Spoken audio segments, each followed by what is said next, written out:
சென்ற வாரத்திலே பவுல் தீமோத்தேயுக்கு கொடுத்த ஒரு ஆலோசனை, விசுவாசத்தின் நல்ல போராட்டத்தை போராடு என்று தீமோத்தேயு 6ஆம் அதிகாரம் 12ஆம் வசனத்திலிருந்து நாம் பார்த்தோம். அந்த அடிப்படையிலே கிறிஸ்தவ வாழ்க்கையிலே போராட்டங்கள், பலவிதமான போராட்டங்கள் உண்டு என்கிறதை குறித்து பார்த்தோம். சென்ற வாரம் மாம்சத்துக்கு எதிராக நாம் போராட வேண்டிய அவசியம் இருக்கிறது என்கிறதை குறித்து பார்த்தோம். இந்த மாம்சத்திலிருந்துதான் பல்வேறு விதமான காரியங்கள் வெளிப்படுகிறது என்று சொல்லி இயேசு கிறிஸ்து கூட சொல்லியிருக்கிறார். மத்தேயு 15ஆம் அதிகாரத்திலே 19ஆம் வசனம், இருதயத்திலிருந்து பொல்லாத சிந்தனைகளும் கொலைபாதகங்களும் வேசித்தனங்களும் உபச்சாரங்களும் களவுகளும் பொய் சாட்சிகளும் தூஷணங்களும் புறப்பட்டு வரும், இவைகள் மனுஷனை தீட்டுப்படுத்தும் என்கிறதாக இயேசு கிறிஸ்து.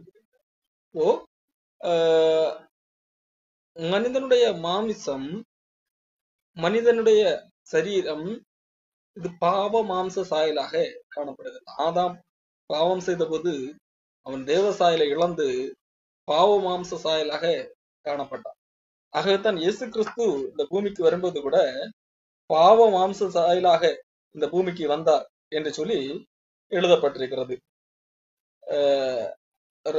ரோமர் புத்தகம் 8ஆம் அதிகாரத்திலே 3ஆம் வசனம் இயேசு கிறிஸ்துவை குறித்து சொல்லும் போது, மாம்சத்தினாலே பலவீனமா இருந்த நியாயப்பிரமாணம் செய்யக்கூடாததை தேவனை செய்யும்படிக்கு தம்முடைய குமாரனை பாவ மாம்சத்தின் சாயலாகவும் பாவத்தை போக்கும் பலியாகவும் அனுப்பி மாம்சத்திலே பாவத்தை ஆக்கினைக்குள்ளாக, தண்டனைக்குள்ளாக தீர்த்தார். தேவன் தம்முடைய குமாரனை மனிதர்களுக்கு உள்ளது போன்ற பாவ சாயலாக, பாவ மாம்சத்தின் சாயலாக அனுப்பினார். அவர் பாவம் செய்யவில்லை, பாவம் அவரோடு கூட போரிட்டது. ஆனால் அதை தோற்கடித்து பாவத்துக்கு தண்டனை கொடுத்தார், பாவத்தை ஆக்கினைக்குள்ளாக, தண்டனைக்குள்ளாக தீர்த்தார் என்று சொல்லி வேதாகமத்திலே சொல்லுகிறது. அப்போ நம்முடைய இந்த சரீரம் என்கிறது பாவ மாம்சம் என்று சொல்லி நாம் பார்க்கிறோம். ஆகவே தான் இந்த மாம்சத்துக்கோடு நாம் போரிட வேண்டி இருக்கிறது, நமக்கு நாமே நாம் போரிட வேண்டிய அவசியம் இருக்கிறது. நம்முடைய மாம்சத்துக்கு எதிராகவே நம்முடைய உள்ளான மனிதன் போரிட வேண்டிய அவசியம் இருக்கிறது என்று சொல்லி நாம் சென்ற வாரத்திலே பார்த்தோம். அப்போஸ்தலர் பவுலப்போஸ்தலன் கூட இந்த காரியத்தை சொல்லும் போது 7ஆம் அதிகாரத்திலே, ரோமர் 7ஆம் அதிகாரத்திலே, நான் விரும்புகிற நன்மையை செய்யாமல் விரும்பாத தீமையே செய்கிறேன். காரணமேன், நான் விரும்பாததை நான் செய்தால் நான் அல்ல, எனக்குள்ளே வாசமாயிருக்கிற பாவமே அப்படி செய்கிறது என்று சொல்லி பவுலப்போஸ்தலன் சொல்றார். அப்போ நமக்குள்ளாக ஒரு பாவம் இருக்கிறது. அந்த பாவம் நம்மை மாம்ச இச்சைகளின்படி செயல்பட தூண்டுகின்ற ஒன்றாக காணப்படுகிறது. மாம்ச இச்சையை தூண்டுகின்ற ஒரு காரியம் பாவமாக இருக்கிறது, நமக்குள்ளாக வாசமாக இருக்கிற ஒரு பாவம். அந்த பாவத்துக்கு எதிராக நாம் போரிட வேண்டி இருக்கிறது. நாம் சென்ற வாரத்தில் மாம்சத்துக்கு எதிராக போரிட வேண்டும் என்று பார்த்தோம். அந்த மாம்சத்தையே தூண்டிவிடக்கூடிய பாவத்துக்கு எதிராகவும் போரிட வேண்டிய அவசியம் இருக்கிறது என்று சொல்லி நாம் அறிந்து கொள்ள வேண்டும். எபிரேயர் புஸ்தகத்திலே 12ஆம் அதிகாரத்திலே எபிரேய ஆசிரியர் சொல்லும் போது 4ஆம் வசனம், பாவத்துக்கு விரோதமாய் போராடுகிறதில் இரத்தம் சிந்த படத்தக்கதாக நீங்கள் இன்னும் எதிர்த்து நிற்கவில்லையே என்று சொல்லி சொல்லுகிறார். இப்போ பாவத்துக்கு விரோதமாக போராடுகிறதிலே ரத்தம் சிந்துகிற அளவிற்கு நீங்கள் இன்னும் என்னது எதிர்த்து நிற்கவில்லை என்று சொல்லி அந்த எபிரேய மக்களை பார்த்து எபிரேய ஆசிரியர் கூறுகிறார். இவர் கூறும் போது எந்த கான்டெக்ஸ்ட்ல கூறுகிறார் சொன்னால், ஏற்கனவே அநேகர் தங்களுடைய வாழ்க்கையில் பல்வேறு விதமான உபத்திரவங்கள், கொல்லப்படுகிற சூழல் வந்த போதும் கடவுளுக்காக நின்றார்கள், தேவனுக்காக நின்றார்கள். அது அப்படிப்பட்ட திரளான சாட்சிகள் இருக்கிறார்கள். அப்போ அந்த மேகம் போன்ற இத்தனை திரளாக சாட்சிகள் நம்மை சூழ்ந்திருக்க, பாரமான யாவற்றையும் நம் தேவனிடத்திற்கு சேருவதற்கு, தேவன் நமக்கு நியமித்திருக்கிற ஓட்டத்தை ஓடுவதற்கு தடையாக காணப்படுகிற எந்த காரியங்கள், பாரமான காரியங்கள் யாவற்றையும், நம்மை சுற்றி நெருங்கி நிற்கிற பாவத்தையும், நம்மை சுற்றி நெருங்கி நிற்கிற ஒன்று பாவம், அதையும் தள்ளிவிட்டு, அந்த பாவத்தை தள்ளிவிட்டு விசுவாசத்தை துவக்குகிறவரும் முடிக்கிறவருமாகிய இயேசு கிறிஸ்துவை நோக்கி நமக்கு நியமித்திருக்கிற ஓட்டத்திலே பொறுமையோட ஓடக்கடவோம் என்று சொல்லி ஆரம்பிக்கும். இப்போ இயேசு கிறிஸ்துவ ஒரு முன்மாதிரியாக காண்பிக்கிறார். இயேசு கிறிஸ்து என்ன செய்கிறார்? அவர் தமக்கு முன் வைத்திருந்த சந்தோஷத்தின் பொருட்டு அவமானத்தை எண்ணாமல் சிலுவையை சகித்து தேவனுடைய சிங்காசனத்தின் வலது பாரசத்திலே வீற்றிருக்கிறார். இயேசு கிறிஸ்து எதிர்காலத்திலே நடக்க போகிற ஒன்றை பார்த்து, முன்கூட்டியே பார்த்து, தமக்கு முன் வைத்திருக்கிற, எதிர்காலத்திலே வைத்திருக்கிற ஒரு சந்தோஷம் என்ன? நான் இப்பொழுது இந்த பாடு சகித்தால், இந்த தண்டனையை ஏற்றுக்கொண்டால், இதை விசுவாசிக்கிற அநேக மக்கள் தண்டனையிலிருந்து தப்புவார்கள், அவர்கள் என்னோடு கூட சந்தோஷமாக யுகயுகமாக இருப்பார்கள், அது ஒரு பெரிய சந்தோஷம் என்று சொல்லி தமக்கு முன்பாக எதிர்காலத்திலே ஒரு சந்தோஷம் இருக்கிறது என்கிறதை அறிந்து கொண்டதனால் தற்காலத்திலே இந்த அவமானம் படுவது எல்லாம் ஒன்றுமில்லை என்று சொல்லி அந்த அவமானத்தை சகிக்கிறார். அவர் தமக்கு முன் எதிர்காலத்திலே வைத்திருந்த அந்த சந்தோஷத்தின் பொருட்டு அந்த காலத்திலே அவமானத்தை எண்ணாமல் சிலுவையை சகித்து தேவனுடைய சிங்காசனத்தின் வலது பாரசத்திலே வீற்றிருக்கிறார். இயேசு கிறிஸ்து படி இருக்கிறாரா? ஆகையால் இளைப்புள்ளவர்களாய், நீங்கள் இளைப்புள்ளவர்களாய் உங்கள் ஆத்துமாக்களில் சோர்ந்து போகாதபடிக்கு தமக்கு விரோதமாக, இயேசு கிறிஸ்துவுக்கு விரோதமாக பாவிகளால் செய்யப்பட்ட இவ்விதமான விபரீதங்களை சகித்த அவரையே நினைத்துக் கொள்ளும். அப்ப இயேசு கிறிஸ்துவை நினைத்துக் கொள்ளுங்கள். பாவிகளால் விபரீதங்களை சகித்திருக்கிறார். அப்படி சகித்த போதும் அவர் என்ன செய்யவில்லை? அவர் தன்னுடைய வாயிலே வஞ்சனை இல்லை, கபடம் இல்லை, பாவம் செய்யவில்லை. அவர் அவமானத்தை சகித்திருக்கிறார். இருந்தும் என்ன செய்யவில்லை? அவர் பொறுமையோடு காணப்பட்டார். எந்த விதத்திலும் தன்னுடைய இலக்கை மீறவில்லை. அப்படிப்பட்டவர் இருக்கிறார். பாவிகளால் தமக்கு ஏற்பட்ட அந்த விபரீதங்களை சகித்து அவரை நினைத்துக் கொள்ளுங்கள் என்று சொல்லிவிட்டுதான் சொல்கிறார். பாவத்துக்கு விரோதமாக போராடுகிறதிலே நீங்கள் என்ன செய்யவில்லை? இன்னும் ரத்தம் சிந்துகிற, அதாவது கொலை செய்யப்படாத அளவுக்கு நீங்கள் இன்னும் போராடவில்லையே. பாவத்துக்கு விரோதமாக போராடுகிறதிலே ரத்தம் சிந்துகிற அளவிற்கு என்ன செய்ய வேண்டும்? போராட வேண்டும். இயேசு கிறிஸ்து பாவம் செய்திருந்தால் அவர் என்னது தண்டனை பெற்ற இந்த பூமியிலே பல்வேறு விதமான உபத்திரவங்கள் பட்டு ரத்தம் சிந்த வேண்டிய அவசியம் இருந்திருக்காது. அவர் நீதிமானாக மக்களுக்காக மறிக்கும்படியாக பாவம் இல்லாத நீதிமானாக வந்தார். ஆகையால் அதை பொறுக்காத மதவாதிகள் அவரை கொலை செய்ய வேண்டி வந்தது. அவர் நமக்காக அங்கே பலியாகிறார். இப்போ பாவம் செய்யாமல் நேர்மையாக வாழும்போது அது நிமித்தம் ஏதாவது இவ்வளவு பிரச்சனைகள் வந்தாலும், என் ரத்தம் சிந்த வேண்டிய வந்தாலும் எதிர்த்து நின்று எதிர்க்க வேண்டும். அந்த பாவத்தை செய்யாமல் எதிர்த்து நிற்க வேண்டும், பாவத்துக்கு உடன்படாமல் வாழ வேண்டும் என்று சொல்லி இங்கே எபிரேயர் சொல்ல. அப்போ பாவத்துக்கு விரோதமாக போராட வேண்டி இருக்கிறது. அப்போஸ்தலர் பவுல் அப்போஸ்தலன் சொல்லும் போது சொல்லுகிறா, ரோமர் புஸ்தகத்திலே 6ஆம் அதிகாரத்திலே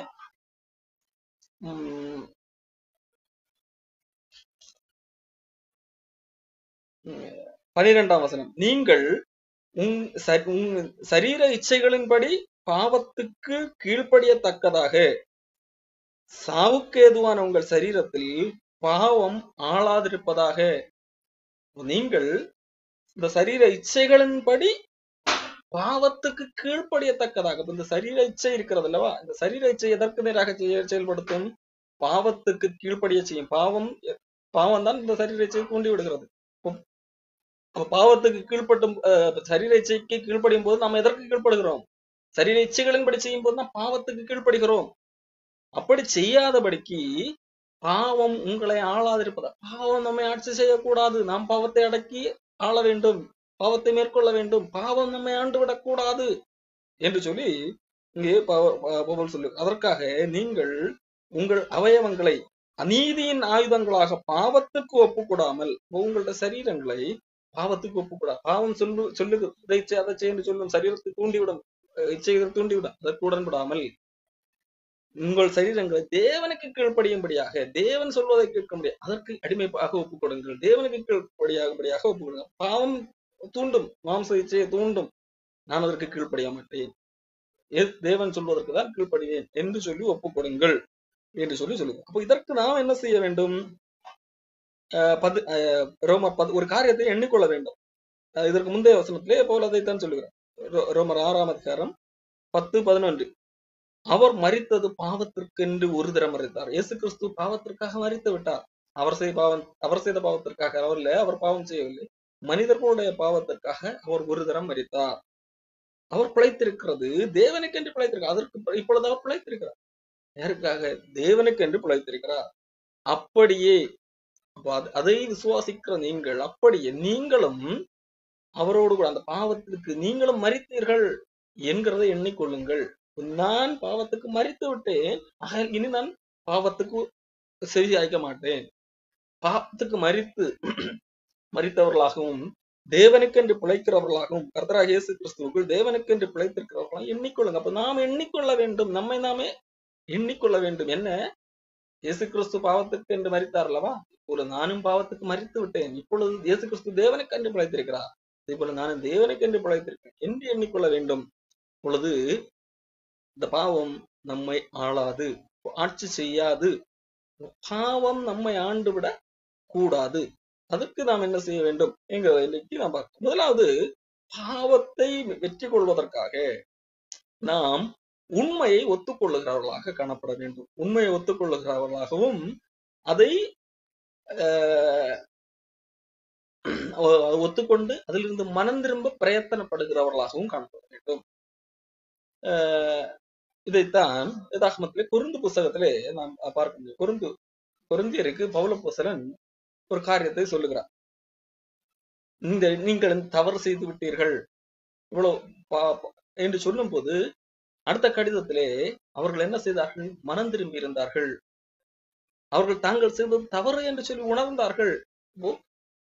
இதெல்லாம் ஒரு தவறு தானா, இதெல்லாம் ஒரு தவறா என்று நாம் எந்த ஒரு காரியத்தையும் நம்முடைய வாழ்க்கையிலே எண்ணிவிடக்கூடாது. நம்மிடத்துல ஒரு சின்ன, அது ஒரு நம்முடைய பார்வைக்கு சின்னதாக தெரிந்தாலும் நம்ம தேவனுக்கு பிரியமற்றது, இதை நான் செய்ய தவறை நான் இது தவறுதான், நான் செய்து விட்டது தவறுதான் என்று சொல்லி ஒத்துக்கொள்ளுகிறவர்களா காணப்பட வேண்டும். மாறாக அதை நியாயப்படுத்துகிற இதெல்லாம் ஒரு தவறா, ஒரு உலகத்துல ஒரு திரும்ப செய்யாத என்கின்ற எண்ணம் அல்ல, ஒத்துக்கொள்ளுகிற அக்னாலஜ் பண்ணி விட வேண்டும்.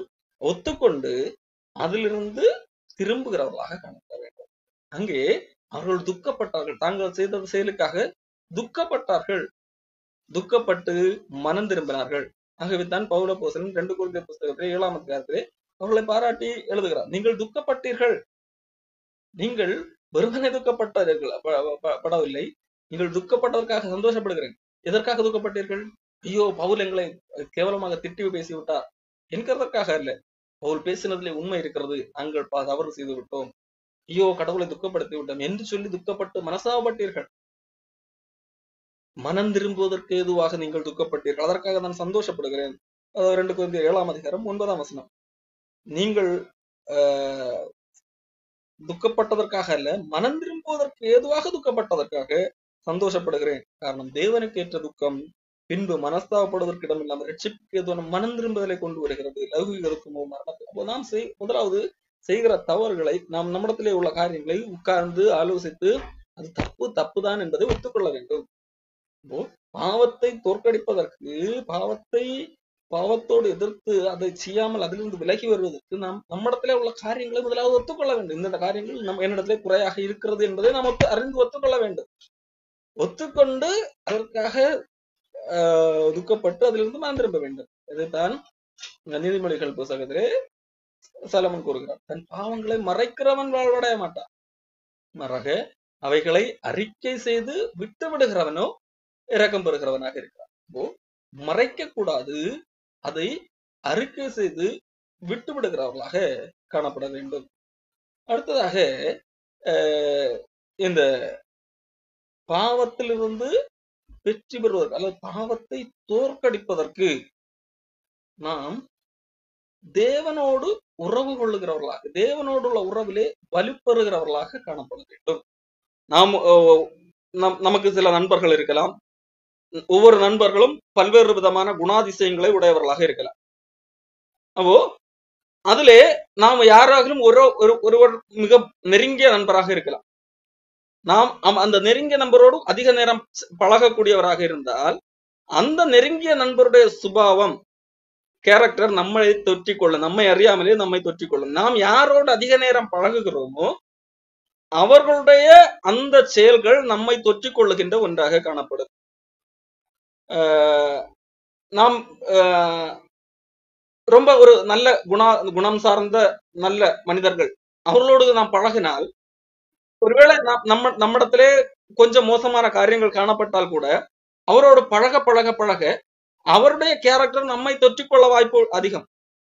இதே வேளையில நாம் ஓரளவுக்கு நல்ல குணங்கள் உடையவர்களாகவே இருந்தாலும் நாம் பழகுகிறவர்கள் அவர்கள் கொஞ்சம் மோசமான சுபாவம் உடையவர்களாக இருந்தால் அவர்களுடைய சுபாவம் நம்மை தொற்றிக்கொள்ளும். நாம் நாளுக்கு நாள் மோசமாக மாறிவிடுவோம். இது நாம் நிஜத்திலே கூட பார்க்க முடியும். சிலர் ஆரம்பத்திலே என்னது நன்றாக பேசுகிறவர்களாக இருப்பார்கள். ஒருவேளை கல்லூரியிலோ எங்கோ அல்லது வேலைக்கு செய்கிற இடத்துல சில நண்பர்கள் கிடைப்பார்கள். அவர்கள் ஒருவேளை கொஞ்சம் கெட்ட வார்த்தை இயல்பாக கெட்ட வார்த்தைகளை பேசுகிறவர்களாக இருப்பார். அவர்களோடு பேசி பேசி சில நாட்கள் கழித்து இந்த பழகின நண்பரை நாம் பார்க்கும்போது திடீரென்று அவர்களுடைய லாங்குவேஜே மாறி இருக்கும்.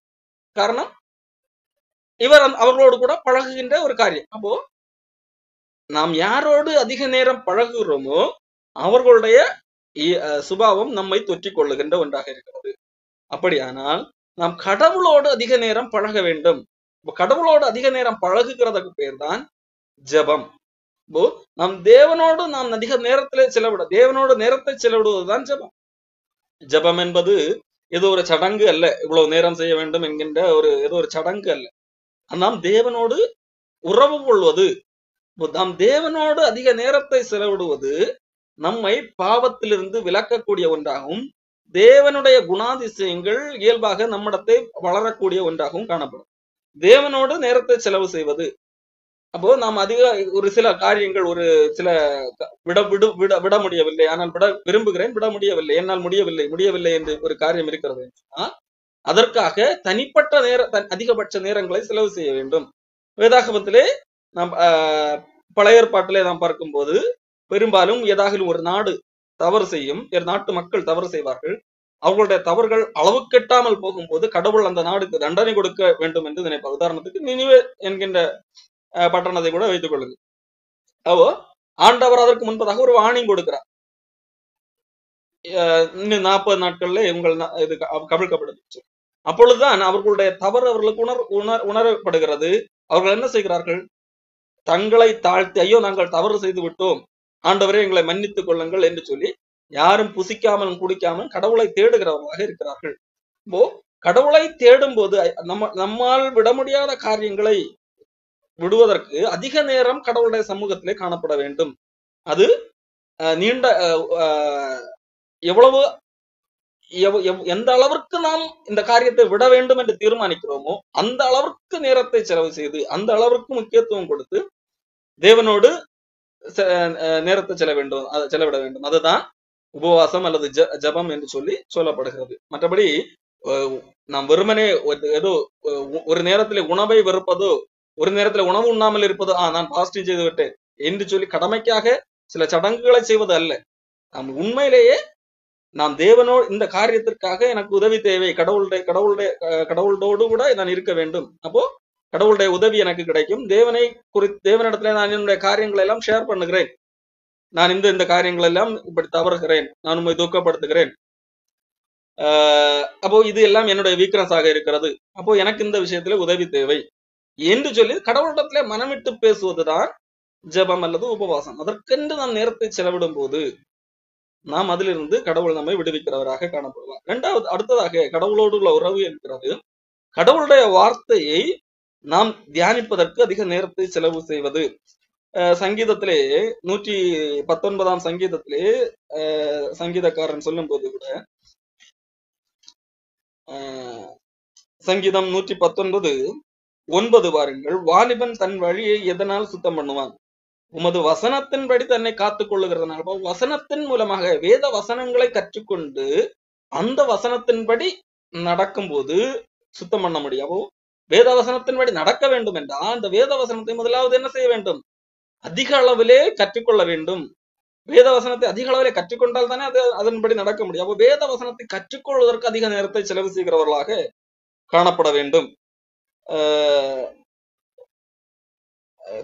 இதே சங்கீதம் 119:11 வசனம், நான் உமக்கு விரோதமாக பாவம் செய்யாதபடிக்கு உமது வாக்கை என் இருதயத்திலே வைத்தேன் என்று சொல்லி சங்கீதக்காரன் சொல்லும். இப்போ நான் பாவம் செய்யாதபடிக்கு, பாவத்திலிருந்து வெற்றி பெறுவதற்காக உம்முடைய வாக்கை என்னுடைய இருதயத்திலே வைத்தேன்.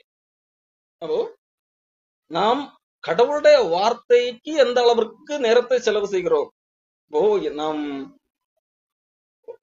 சில பாவங்கள் செய்கிறோம், தவறுகள் செய்கிறோம். ஆனால் அதிலிருந்து வெளிவர வேண்டும், ஆனால் முடியவில்லை. என்ன செய்ய வேண்டும்? கடவுளுடைய வார்த்தையை தியானிப்பதற்கு அதிக நேரம் செலவு செய்ய வேண்டும்.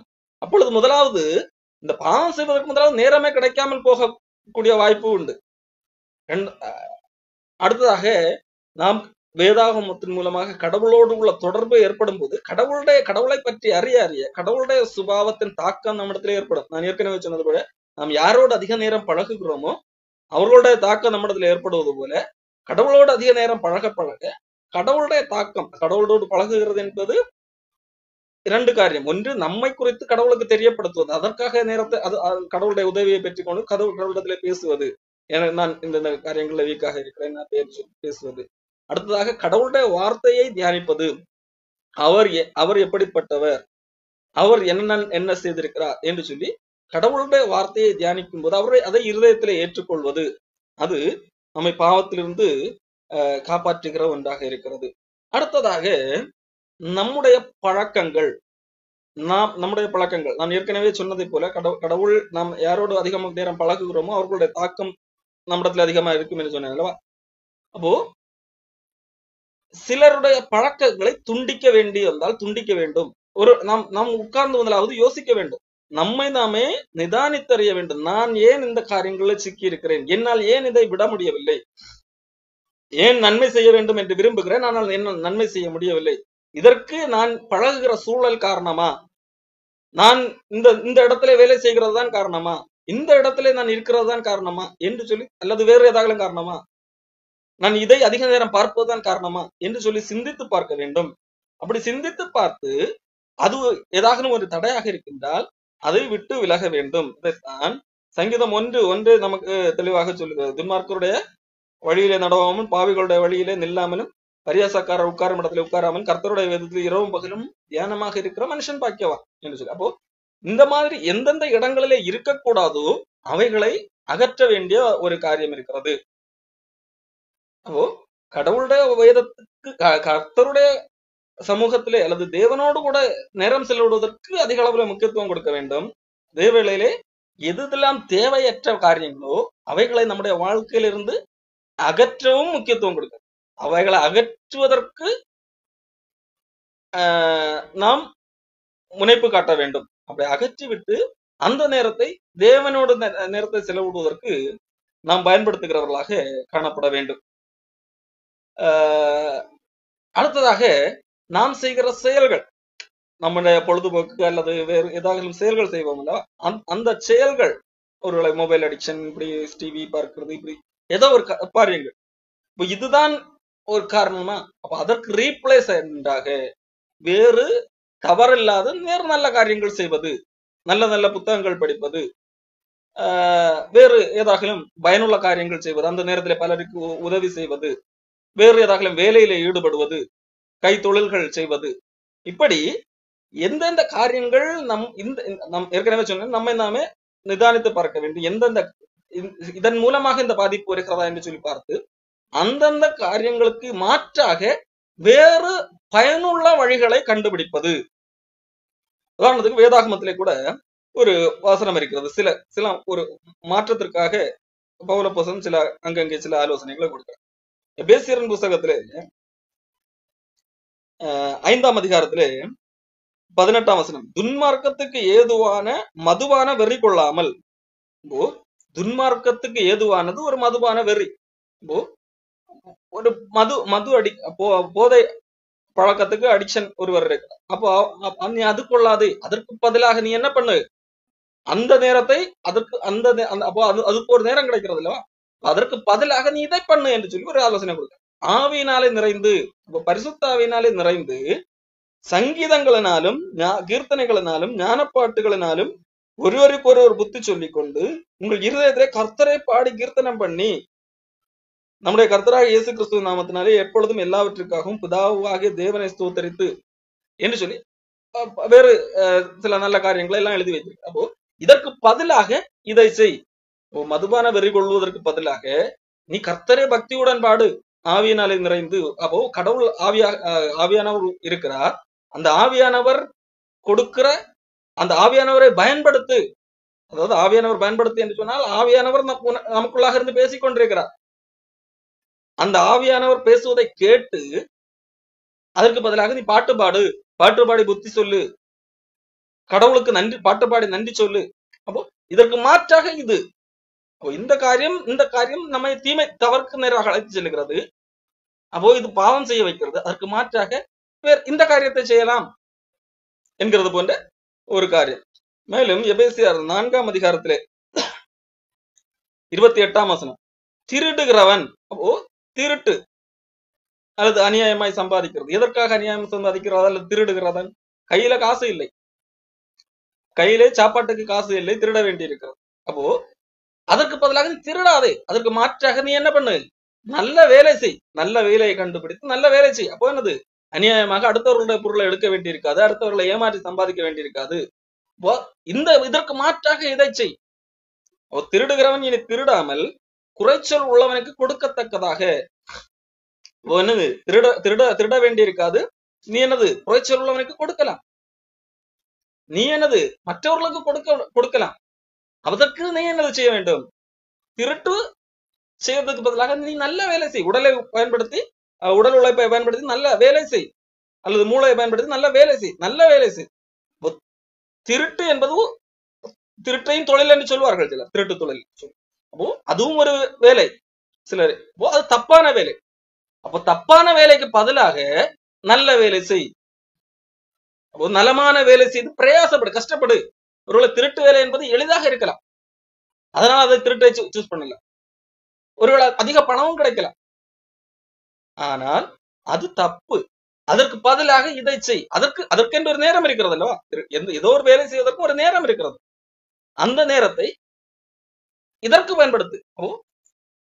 அப்போ நம்மை பாவம் செய்ய வைக்கக்கூடிய ஒரு செயல் இருக்கிறது என்று சொன்னால், அல்லது ஒரு காரியம் இருக்கிறது, நம்ம ஒரு விஷயம் அடிமைப்படுத்தி வைத்திருக்கிறது என்று சொன்னால், அதற்கு மாற்றாக நல்ல காரியங்கள் இருக்கும், தவறல்லாத காரியங்கள் இருக்கும் அல்லவா?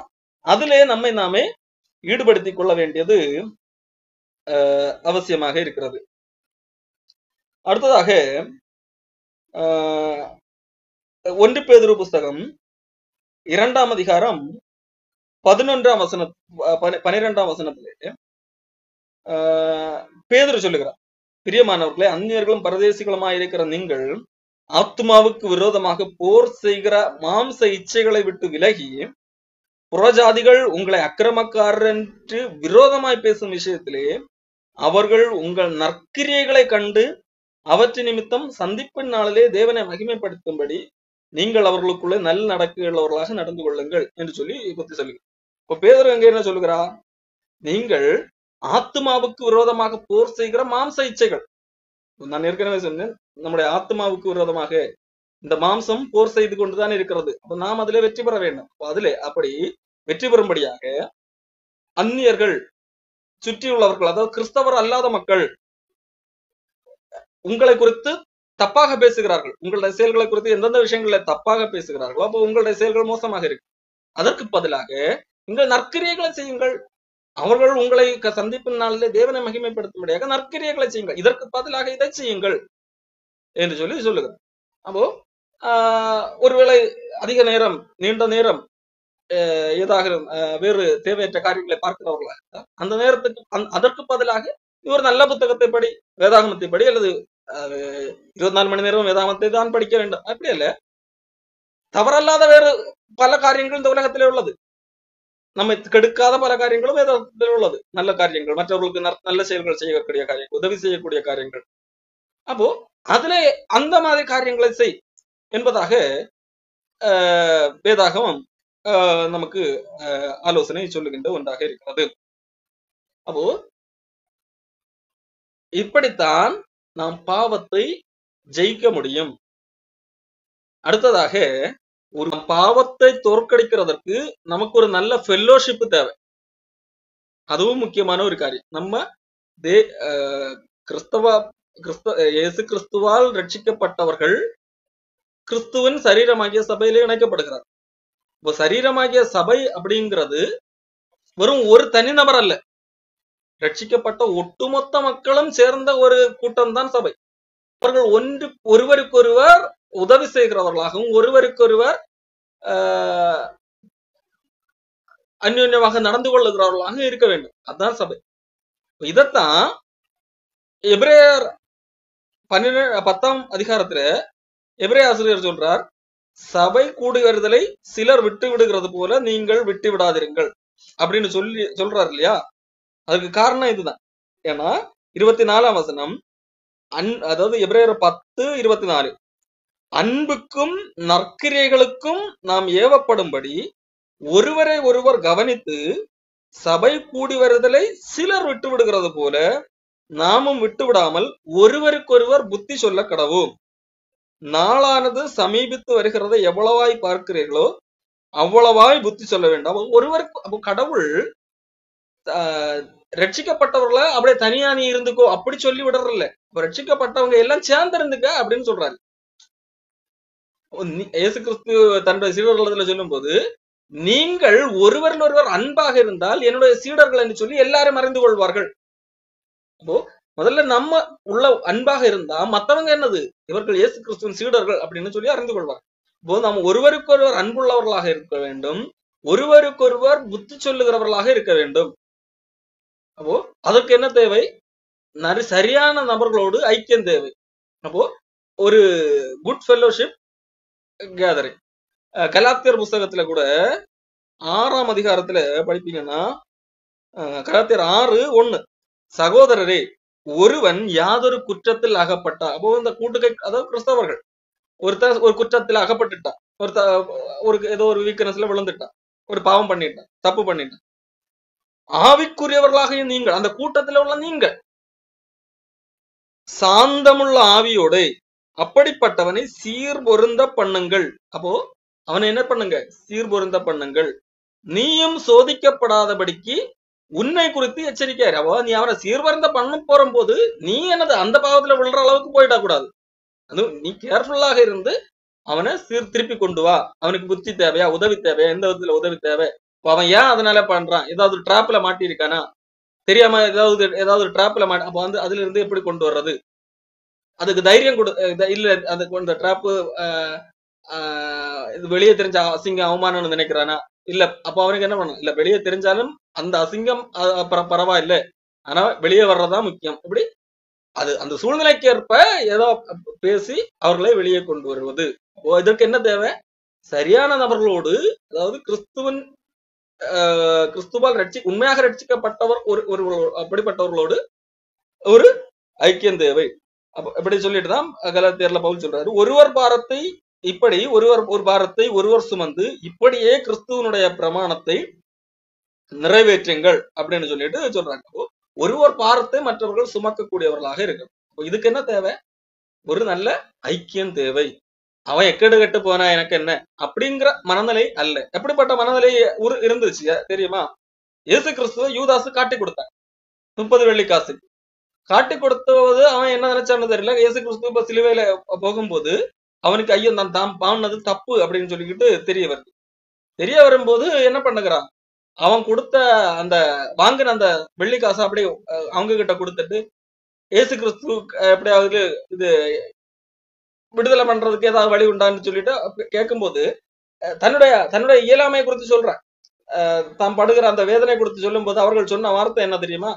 அது உன்னுடைய பாடு அப்படின்னு சொல்லிட்டு அவனை கைகளை விட்டுட்டாங்க. அப்போ அவனுக்கு அந்த நேரத்துல ஹெல்ப் பண்றதுக்கு யாருமே இல்லை. சரிப்பா நடந்து போச்சு, உன்னால இது என்னது சரி பண்ண முடியும், திரும்பி வா அப்படின்னு சொல்லிட்டு அவனுக்கு கடவுள் மன்னிப்பாரு, ஏதோ என்னது மறுபடியும் இதை பண்ணாத அப்படின்னு சொல்றதுக்கு அந்த நேரத்துல யாருமே இல்லை. அது உன் பாடு அப்படின்னு சொல்லிட்டு சொன்னாங்க. பாருங்க, மத்தேயு 24:4 யூதாசுக்கு அந்த குற்ற உணர்வு வருது.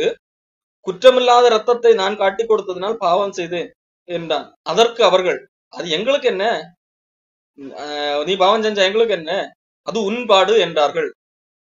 அப்போ இது அல்ல ஒரு நல்ல கிறிஸ்தவர்களுக்கு ஏற்புடையது. அவர்கள் கிறிஸ்தவர்கள் அல்ல, அவர்கள் இயேசு கிறிஸ்துவை குறை செய்தவர்கள்.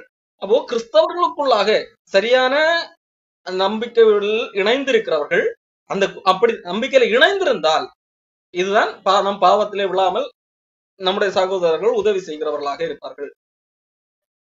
அப்போ அவர்களுக்கு என்ன உதவி தேவையோ, ஆறுதல் தேவையோ, அல்லது ஒரு அவங்களுக்கு டைம் தான் பிரச்சனையாக இருக்கலாம். இந்த டைம்ல அந்த ஏதோ வைக்கணும். அப்ப அந்த அந்த நேரத்தில் அவர்களோடு போய் அந்த நேரத்தை நாம் அவர்களோடு சேர்ந்து பயணிக்கும் போது அவர்கள் கொஞ்சம் கொஞ்சமா அந்த நேரத்துல இருந்து வெளியே வர முடியும். அப்போ இப்படி ஏதோ ஒரு விதத்துல உதவி செய்ய முடியும். இயேசு கிறிஸ்து தானே சொன்னார், உன் உனக்கு விரோதமாக குற்றம் செய்தால் நீ அவனோட தனியா இருக்கும்போது பேசு. தனியா இருக்கும்போது நீ பேச முடியும். அப்போ சகோதரனாக இருந்த இல்ல அப்பவும் கேட்கலையா, இன்னும் 2 பேரை 2 சாட்சிகளை கூட்டிட்டு போ இல்லையா, ஒரு அந்த மூப்பர்கள் எல்லாரையும் சேர்ந்து கூட்டிட்டு போ, பேசு. கண்டிப்பாக உண்மையிலே அந்த ஐக்கியத்துல இருப்பாருன்னா இந்த 3லயும் கேட்க முடியும். அப்படியும் கேட்கலையா, அவன் ரட்சிக்கப்படல, அவன் அந்நியன்னு சொல்லிட்டு அவனை விட்டுடு அப்படின்னு சொல்லிட்டு இயேசு கிறிஸ்து சொல்றாரு இல்லையா. அப்போ உண்மையிலே ஒரு கிறிஸ்தவர்கள் ஒரு சரியான ஐக்கியத்துல இருந்தால் இது நடக்கும். ஆனா இன்னைக்கு அது நடக்கான்னு கேட்டா, இன்னைக்கு சபை அப்படின்னு சொல்லப்படுகிற இடத்துல இது இருக்கான்னு கேட்டா இல்ல. அதாவது அங்க அன்பு கிடையாது, நற்கிரியைகளுக்கு ஏவப்படுகிற புத்திமதியும் கிடையாது, போதிக்கிறவர்களே பண ஆசையுடையவர்களாக இருக்கிறாங்க. அப்போ இன்னைக்கு அந்த மாதிரி ஒரு கூடுகையே கிடையாது. அதனாலதான் ஒரு சரியான கூடுகைன்னு நான் சொல்ல காரணம். அப்போ அந்த சரியான கூடுகையில இணைந்திருக்கும் போது இது இருக்கும். அடுத்ததாக ஒரு சரியான அக்கௌண்டபிலிட்டி இருக்க வேண்டும். நம் நம்பிக்கைக்குரிய சரியான வேத அறிவிலே வளர்ந்த ஒரு மாதிரியான ஒருவரோடு நல்ல நம்முடைய காரியங்களை நமக்கு பகிர்ந்து கொள்ளக்கூடியவர்களாக, கணக்கு ஒப்புவிக்கக்கூடியவர்களாக இருக்க வேண்டும். அதுவும் என்னது, நம் பாவத்தில் விழாமல் நம்மை காப்பாற்றும். நம்ம யாருக்கிட்ட தனிக்காட்டு ராஜா மாதிரி இருந்தா என்னது, நம் பாவத்துல விழுவது இன்னொரு மனிதனுக்கு தெரியாது, அவர்களால் உதவியும் செய்ய முடியாது. அப்போ கிறிஸ்துவுக்குள்ளாக தனிக்காட்டு ராஜாவாக இருந்துக்கோன்னு சொல்லிட்டு கடவுள் விட்டு விடவில்லை. பவுல் அப்போஸ்தலன் அவ்வளவு பெரியவர்கள் கூட எங்கேயுமே தனியா போகல, 2 பேராக போகிறாரு. ஒரு ஆரம்பத்துல பார்னா, அடுத்த காலத்துல சீலா ஒரு டைம்ல, இன்னொரு டைம்ல என்னது லூக்கா போடு அதிக நேரம் பயணிக்கிறாரு. தீமோத்தேயு ஒரு டைம்ல அவர் தனித்து விடப்படும் போது என்ன சொல்றாரு, தீத்துவ இல்ல இப்ப அதனால கஷ்டமா அது இவ்வளவுக்கும் என்ன சொல்றாரு, துரோவா பட்டணத்துல சுவிசேஷத்திற்கான திறந்த வாசல் இருக்குது, அங்க சுவிசேஷம் அறிவிப்பதற்கு நல்ல வாசல், நல்ல சூப்பர், எந்த பிரச்சனையுமே இல்லை. கடவுள் அப்படிப்பட்ட ஒரு வாசலை ஏற்படுத்தி தந்திருக்காரு. ஆனாலும் என்னது, நான் அதை ஸ்டாப் பண்ணிட்டேன். ஏன், தீத்து கூட இல்ல, தீத்துவ காணாததுனாலே நம்ம மனசுக்கு ஆறுதல் இல்லை, அதனாலதான் தீத்துவ பார்க்க போயிட்டேன் சொல்றாரு இல்லையா. இப்ப தனியா இருக்கிறதும் பிரச்சனை. ஓ, நல்ல ஒரு அக்கௌண்டபிலிட்டியான ஒரு இணைந்து பயணிக்கணும். இயேசு கிறிஸ்து கூட ஊழியத்துக்கு அனுப்புறாரு. லூக்கா 10ல 2 பேரா போகணும் தான் சொல்றாரே தவிர தனியா போங்க நீங்க பாருங்க. 70 பேரு தானே அந்த இடத்துல, 70 பேர் நினைக்கிறேன், 70 பேரு ஆளுக்கு ஒவ்வொருத்தரும் தனித்தனியா போங்கன்னு சொன்னா ஒரே நேரத்துல 70 கிராமத்துக்கு போயிருக்கலாம். ஆனா இயேசு கிறிஸ்து அப்படி சொல்லலையே, 2 பேரா சேர்ந்து போனா 35 கிராமத்துக்கு தான் போக முடியும். 2 பேரா தான் போக சொல்றாரு. குறைஞ்சது 2 பேர் 3 பேர் அப்படிங்கிற வார்த்தை தான் ஆண்டவர் பயன்படுத்துறாரு. அப்போ இணைந்திருக்க வேண்டும். மறைவான நம்முடைய ரகசியம்னு சொல்லிட்டு யாருக்குமே தெரியாத ரகசியம் அப்படின்னு சொல்லிட்டு அட்லீஸ்ட் ஒருத்தருக்காகவும் நம்ம அக்கௌண்டபிலிட்டியா இருக்கணும். அப்போ இது எல்லாம் நம் பாவத்தை தோற்படிப்பதற்கு, அதுல பாவத்தை ஜெயிப்பதற்கு கடவுள் நமக்கு கொடுத்திருக்கிற வழிவகைகள். அடுத்ததாக ஒரு உண்மையை நாம் புரிந்து கொள்ள வேண்டும். இந்த போராட்டம் என்பது நான் ஒரு நாள்ல 2 நாள்ல முடிந்து விடுவதல்ல. கடைசி நாம் இந்த பூமியில இருக்கிற அந்த கடைசி நாள் வரைக்கும் இந்த போராட்டம் தொடர்ந்து கொண்டுதான் இருக்கும். அப்போ அந்த எப்படி நாம் இந்த பாவத்தை மேற்கொள்வதற்கு நான் இப்பொழுது பல வழிகள் சொன்னேன். இப்படி எல்லாம் முயற்சி எடுத்தாலும் அந்த பாவமும் நம்மை தோற்கடிப்பதற்கு ஒரு முயற்சி எடுத்துக்கொண்டேதான் இருக்கும். பல்வேறு விதமான சூழ்ச்சிகளை அதுவும் கையாண்டு கொண்டுதான் இருக்கும். இப்படி நாம் நேர்வழியிலே போனால் கூட பாவம் வேற ஒரு வழியிலே குறுக்கு வந்துதான் ஆகும். அப்போ எந்த விதத்திலும் இந்த போர் முடிந்து போகக்கூடிய ஒன்று என்று நாம் ஒரு காலம் எண்ணிவிடக்கூடாது. நான் இன்றைய தினத்திலே நான் ஜெயித்து விட்டேன், அப்பா நான் ஜெயிப்பேன் என்கின்ற கர்வம் இருக்கக்கூடாது. கடவுளுடைய இரக்கத்தினாலும் கிருபையினாலும் மட்டுமே நாம் பாவத்தினுடைய வல்லமையை மேற்கொண்டு வர முடியும். கடவுள் தருகிற அந்த பரிசுத்தமாகுதல் மூலமாக மட்டுமே நாம் மேற்கொண்டு வர முடியும் என்கின்ற எண்ணம் நம்மிடத்திலே எப்பொழுதும் காணப்பட வேண்டும். அடுத்ததாக நாம் ஒருவேளை இந்த இந்த போராட்டத்திலே ஆரம்பத்திலே தோற்று போகும்போது, ஒருவேளை தோற்க நேரிடலாம். அப்படி தோற்கும் போது என்ன, ஐயோ என்னால் ஜெயிக்கவே முடியாது என்று சொல்லி டிஸ்கரேஜ் ஆகக்கூடாது. மாறாக இது முடியக்கூடியவர் தான், கடவுள் சொல்லி இருக்கிறார் இது ஜெயிக்க முடியும் என்று சொல்லி, பாவத்தை ஆளா விடாமல் பண்ண முடியும் என்று சொல்லி கடவுளே வாக்கு கொடுத்திருக்கிறார். என்னை பலப்படுத்துகிற கிறிஸ்துவினால் எல்லாவற்றையும் செய்ய எனக்கு பலன் உண்டு என்று சொல்லி தொடர்ந்து போரிட வேண்டும் பாவத்திற்கு எதிராக. அது ரத்தம் சிந்துகிற அளவிற்கு ஐயோ என்னால் அது அப்படியெல்லாம் போரிட முடியாது, அதெல்லாம் முடியுமா என்று அல்ல, முடியும். கடவுள் அப்படி செய்ய வைப்பார். ஆகவே டிஸ்கரேஜ் சோர்ந்து போகக்கூடாது என்று சொல்லி வேதாகம் சொல்லி, அதாவதுதான் எபிரேயர் புத்தகத்திலே பார்த்தோம், நீங்கள் இளைப்புள்ளவர்களாய் விளாத்து மக்களில் சோர்ந்து போகாதபடிக்கு பாவிகளால் விபரீதமான காரியங்களை சகித்த இயேசு கிறிஸ்துவை பாருங்கள், எண்ணிக்கொள்ளுங்கள், அவரை நினைத்துக் கொள்ளுங்கள் என்பதாக வேதம் சொல்லி. அப்போ சோர்ந்து போக வேண்டிய, ஆத்துமாக்களில் இழைத்து போய் சோர்ந்து போக வேண்டிய அவசியம் இல்லை. அடுத்ததாக கடவுளுடைய நம்முடைய செயலின் மேல் அல்ல, நம் இந்த பாவத்தை மேற்கொள்வது என்பது இப்படி பாவத்தை மேற்கொண்டு ஏதோ ஒரு சாதனை படைப்பதற்காக அல்ல, கடவுளுடைய இரக்கம் எனக்கு கிடைத்திருக்கிறது, ஆகையால் இது கடவுளுக்கு பிடிக்காத செயல், எனக்கும் பிடிக்காத செயல், ஆகையால் நான் இதை மேற்கொள்ள வேண்டும் என்கின்ற எண்ணம் இருக்க வேண்டும். மாறாக ஒரு மமதை இருந்து விடக்கூடாது. எப்பொழுதும் கடவுளுடைய இரக்க கிருபையை சார்ந்துதான் இருந்து கொள்ள வேண்டும். கடவுளுடைய கிருபையால் நான் இதை மேற்கொள்ள முடியும் என்கின்ற எண்ணம் தான் நம்மிடத்திலே காணப்பட வேண்டும். ஆகவே நாம் பாவத்துக்கு எதிராக நாம் போரிடும் போது எந்த அளவிற்கு எக்ஸ்ட்ரீம் ரத்தம் செந்தக்கூடிய அளவிற்கானாலும் நாம் போரிட வேண்டும். அதற்காக முதலாவது நாம் நம்மை ஒத்துக்கொள்ளுகிறவர்களாக காணப்பட வேண்டும். மாறாக நியாயப்படுத்துகிறவர்களாக இதெல்லாம் ஒரு இது பாவமா என்கின்ற அளவில் இருக்கக்கூடாது. கடவுள் சொல்லி இருக்கிறார், கடவுள் துக்கப்பட்டிருக்கிறார் என்கிறத என் நிமித்தம் துக்கப்பட்டிருக்கிறார் என்றால் அதை நான் ஒத்துக்கொள்ள வேண்டும். இது தவறுதான், இந்த தவறு கூட என்னிடத்துல இருக்கக்கூடாது. காரணம், கடவுள் என்ன விரும்புகிறார்? அவர் பரிசுத்தம் உள்ளவர். அப்படிப்பட்ட பரிசுத்தம் உள்ளவர் என்ன அழைத்திருக்கிறார்? எதற்கு அழைத்திருக்கிறார்? அவரை போல மாற்றுவதற்காக அழைத்திருக்கிறார். பரிசுத்தம் உள்ளவர் இன்னும் பரிசுத்தமாக வேண்டும். அப்படி இருக்கும்போது இதெல்லாம் ஒரு தவறா, இதெல்லாம் கூட நான் செய்யணும் என்கின்ற எண்ணம் ஒரு காலம் வந்து விடக்கூடாது. ஒருவேளை நான் இது பொழுது அதுல தவறே இருக்கலாம், ஆனால் அது தவறுதான், நான் செய்தது தவறுதான். அப்போ இதுல இருந்து தான் விடுதலை பெற வேண்டும் என்கின்ற எண்ணம் தான் இருக்க வேண்டும். ஒத்துக்கொள்ளுகின்ற மனப்பான்மையும் அதிலிருந்து வெளியே வர வேண்டும், துக்கப்பட்டு அதை வெளியே வர வேண்டும் என்கின்ற எண்ணமும் இருக்க வேண்டும்.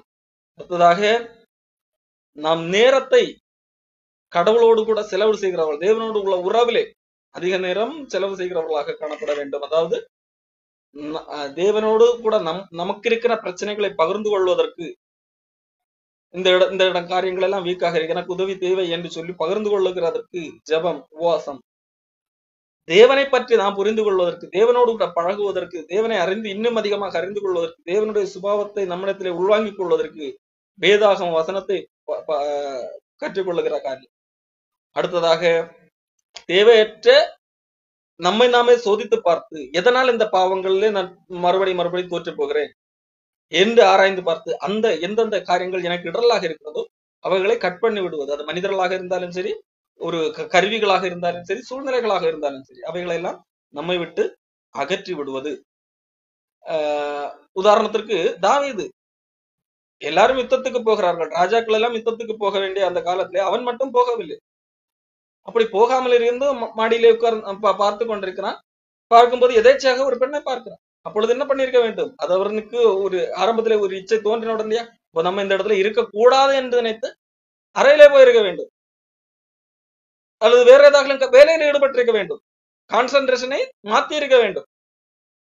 ஆனால் அவன் அதை செய்யவில்லை. அப்போ நம்முடைய போக்கஸை மாற்ற வேண்டும். எந்தெந்த காரியங்கள் நமக்கு இடரலாக இருக்கிறதோ அவைகளிலிருந்து அதற்கு மாற்றாக வேறு போக்கஸை கண்டுபிடிக்க வேண்டும். பயனுள்ள காரியங்கள், தவறான காரியங்கள் செய்து கொண்டிருக்கிறோம் என்று சொன்னால் அந்த நேரத்திலே அதற்கு பதிலாக வேறு காரியங்கள் என்ன இருக்கிறது, எதை செய்யலாம் என்று சொல்லி யோசித்து அதிலே நாமே ஈடுபடுத்திக் கொள்ள வேண்டும். அடுத்ததாக உண்மையை என்னது புரிந்து கொள்ள வேண்டும். இந்த போராட்டம் ஒரு காலம் முடிவு பெறுவதல்ல, நான் கடவுளுடைய கிருபையை சார்ந்துதான் இதை கடைசி வரைக்கும் வெற்றி பெற்றுக் கொண்டே போக வேண்டும் என்கின்ற உண்மையும் புரிந்து கொண்டு நமக்கு நியமித்திருக்கிற அந்த ஓட்டத்திலே போகும்போது பாவத்துக்கு எதிரான அந்த போரிலே நம்மால் வெற்றியை கடவுள் தர முடியும். தொடர்ந்து அடுத்த வாரத்திலே இன்னொரு காரியத்தை குறித்து பார்க்கலாம்.